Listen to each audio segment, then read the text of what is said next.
Hi, everybody. Happy Friday. I hope this is finding you really well. And I hope that you're ready to tackle the difficult question from the atheist. And so, atheists all the time, and this has happened numerous times, have asked me the same question. They say, if God asked me or commanded me to sacrifice my son or to kill my son, would I obey God? And I always answer the same way. I say, God wouldn't ask me to do that. But I thought I would go into Dr. Brown's channel, Dr. Michael Brown, who is a scholar, who is a Jewish scholar, who came to Christ a long time ago. He's been practicing his ministry since the 1970s. He, before that, had been experimenting with drugs and doing all this other kind of stuff. He was raised as a Jewish person with Jewish belief system, and he came to Christianity. And so I thought he would be the perfect person because, of course, the reference goes to Abraham. So let's listen in on how Dr. Brown so expertly addressed this question.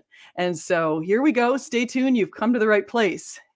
Actually, Dr. Brown's still live, but I'm so excited about his answer that I want to make sure I get it here on camera. So let's see. Here we go. Let us go to SJ in Tampa Bay, Florida. Welcome to the Line of Fire. Hi, thank you. And I've had you on my channel before, Dr. Brown, so you know who I am. Okay. I love the work that you do. Thank you.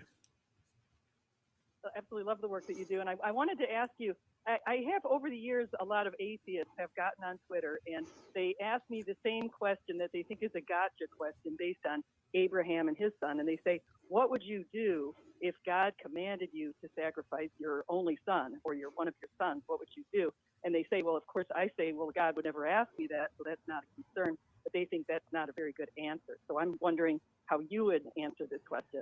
No, you are right in answering it. In other words, God has revealed plainly that he does not want us to do that, and that he forbade Israel from sacrificing their children, and that he even brought heavy judgment on Israel when they did sacrifice their children.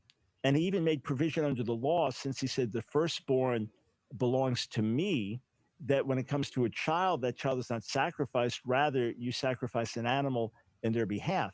So by Abraham doing what he did, and then by laws being established, God would have to contradict himself. He has given all the laws. He has given his ethical commands. He has said throughout the Bible various things against this, whereas that did not exist in Abraham's day. Abraham did not have that information that we have. You know, it's just like if there's a road you pass by and there's no stoplight there, you drive a certain speed. When there's a stoplight and there's a red, okay, now you know. So these things were given subsequently to Israel, and therefore we have the revelation. So the very Bible that tells us about God's existence tells us, for example, that we're not to murder. So far, this is an absolutely brilliant answer. And it's so perfect that now every time the atheists come and ask me the same question on Twitter, I'm merely going to share the link to this video. I think this is brilliant. But let's keep listening because he even has more points beyond that. So it would be the same as, what if I felt God told me to commit adultery? What if God told me to murder? What if God told me to steal? No to all of them, because he's already spoken. And as far as Abraham is concerned, what does it say? God tested him, because that was never his desire. And Abraham was sure that one way or another he was coming back with Isaac. So you just have to say, are you using the Bible to raise the argument? Yes. Well, the Bible answers that argument. So they can either accept it or not. If they reject the Bible, that's fine. They're atheists. But if they're going to use the Bible to raise an argument, then in the same way, they can't reject the answer that's found within the Bible. The other thing is this. I had a guy, an atheist, I was debating on a TV show last year, and he said, God told the children of Israel to kill the Canaanites. What if God told you to kill me? I said, well, he wouldn't, because you're not like the Canaanites. You're not doing what they did. God waited 400 years until their transgressions reached a certain point. I said, if I was a soldier in the army and you were an ISIS terrorist about to kill someone, and God told me to kill you as a soldier in the army, that would be a righteous, good thing to do. You're about to kill innocent children, and I'm a sniper and I can take you out. That's a good and righteous thing to do. But God would never tell us to murder someone. So sometimes it's just, a flippant argument, and the answer is very simple and straightforward. And if they reject it, they reject it. In other words, you're not necessarily going to convince them, But the same Bible that tells us that story tells us it was a test, and then God subsequently makes clear under no circumstances does he want us to do that. So we have his answer already. And that's absolutely beautiful. I want to say thank you to Dr. Brown if he happens to see that I made this little video afterwards. So I think it's a wonderful answer to that question, and I think that well addresses it. So I want to say hi also to people in the chat. Keith Colvin, he says, "Hey brother, Iron Matt, and Slam RN, and Maxwell Edison." So it's great to see all of you. And so this question had been asked to me most recently by a person who calls himself Professor Flynn on Twitter, and it's also been asked by a person who calls himself Steve Williams on Twitter. And in years before, I've been asked that by other atheists, because a lot of them feel that that is a real gotcha question. Because if you say, they're looking for you to say, no, I would never do that, and disobey God, they'd say, then you disobeyed God. And then they've even said things like, well, if I say that I know that God would never do that, they say, well, how can you possibly know? Who are you, this small little person, to possibly know what God would or would not do? Well, as Dr. Brown has pointed out here so well, the Bible gives us very explicit instructions. Now, much of the Bible was written, actually, all of the Bible was written after Abraham walked the earth, because Moses is the author of most of the first 5 books of the Bible.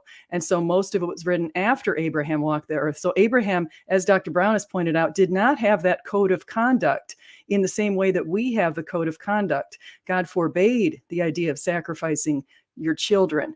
And just to back up also what he said about the Canaanites, it's really interesting because the Canaanites, some of the studies that I have seen of late of archaeological digs, have found mass graves with children's bodies in them.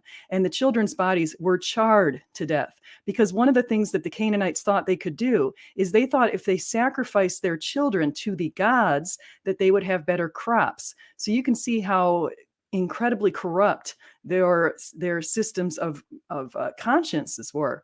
Terribly corrupt. They thought it was more valuable for crops.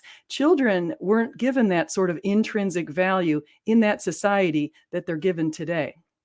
Some children and some people. Now, if I were to go step a little bit along the same lines of children and the value of children and the intrinsic value of children, that's all children, born or unborn.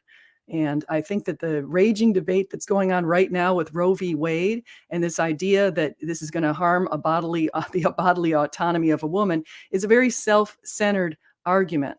And so just to kind of segue just a hair into the abortion debate, because Roe v. Wade is probably going to go overturned.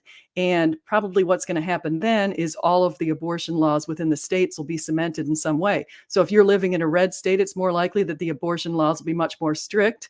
And if you're living in a blue state, they will be much more lax. So if you're not happy in your red state, move to a blue state and vice versa.